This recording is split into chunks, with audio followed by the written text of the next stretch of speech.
Hello friends, ಈ ಬಾರಿಯ big boss Kannada season 11 ಒಂದಾದ ಮೇಲೆ ಒಂದು ಕಾಂಟ್ರವರ್ಸಿಗಳನ್ನು ಸೃಷ್ಟಿ ಮಾಡ್ತಾ ಇದೆ. ಮೊದಲಿಗೆ ಲಾಯರ್ ಜಗದೀಶ್ ಅವ್ರನ್ನ ಕರೆಸಿದ್ರು. ಆದರೆ ಅವರು ಜಗಳಾಡಿಕೊಂಡು ಮತ್ತೆ ಮನೆಯಿಂದ ಹೊರಗಡೆ ಹೋದರು. ಪ್ರತಿದಿನ ಒಂದಲ್ಲ ಒಂದು ಆಟದಲ್ಲಿ ಸ್ಪರ್ಧಿಗಳು ಜಗಳಾಡಿಕೊಳ್ಳುತ್ತಿದ್ದಾರೆ ಹಾಗೂ ಒಬ್ಬರನ್ನೊಬ್ಬರು ಬೈದಾಡಿಕೊಳ್ಳುತ್ತಿದ್ದಾರೆ. ಅವರೆಲ್ಲರಿಗೂ ವಾರದ ಕೊನೆಯಲ್ಲಿ ಕಿಚ್ಚ ಸುದೀಪ್ ಬಂದು ಮತ್ತೆ ಸಮಾಧಾನ ಮಾಡ್ತಾ ಇದ್ದಾರೆ. ಅವರೆಲ್ಲರ ನಡುವೆ ಹನುಮಂತ ಕೂಡ ಒಂದು ರೀತಿಯ ತನ್ನದೇ ಆದ ಗೇಮ್ ಪ್ಲ್ಯಾನನ್ನು ಮಾಡಿಕೊಂಡಿದ್ದಾನೆ. ಯಾರು ಗೆಲ್ಬಹುದು ಅಂತ ಇನ್ನೂ ಖಚಿತವಾಗಿ ಗೆಸ್ ಮಾಡೋಕ್ಕೆ ಆಗಲ್ಲ. ಇತ್ತೀಚೆಗೆ ಬಿಗ್ ಬಾಸ್ ಅವರು ಇನ್ನೊಬ್ಬ ಕಂಟೆಸ್ಟೆಂಟ್ನ ಒಳಗಡೆ ಕಳಿಸಿದ್ರು. ಅದು ಯಾರಪ್ಪ ಅಂದರೆ ರಜತ್ ಅಂತ.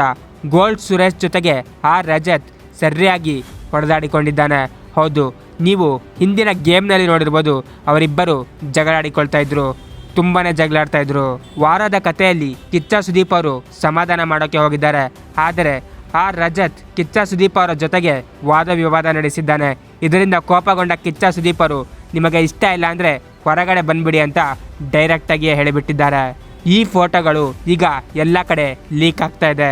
ರಜತ್ ಅವರು ಹೊರಗಡೆ ಬಂದಿದ್ದಾರೆ ಎಂಬ ಮಾಹಿತಿಗಳು ಕೂಡ ಈಗ ಎಲ್ಲ ಕಡೆ ಕೇಳಿ ಬರ್ತಾ ಇದೆ.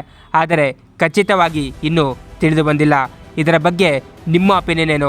ಕಾಮೆಂಟ್ ಬಾಕ್ಸಲ್ಲಿ ತಿಳಿಸಿ ಹಾಗೂ ಇದೇ ರೀತಿಯ ಹೊಸ ಅಪ್ಡೇಟ್ಸ್ಗಾಗಿ ನನ್ನ ಚಾನಲನ್ನು ಸಬ್ಸ್ಕ್ರೈಬ್ ಮಾಡಿ. Thank you.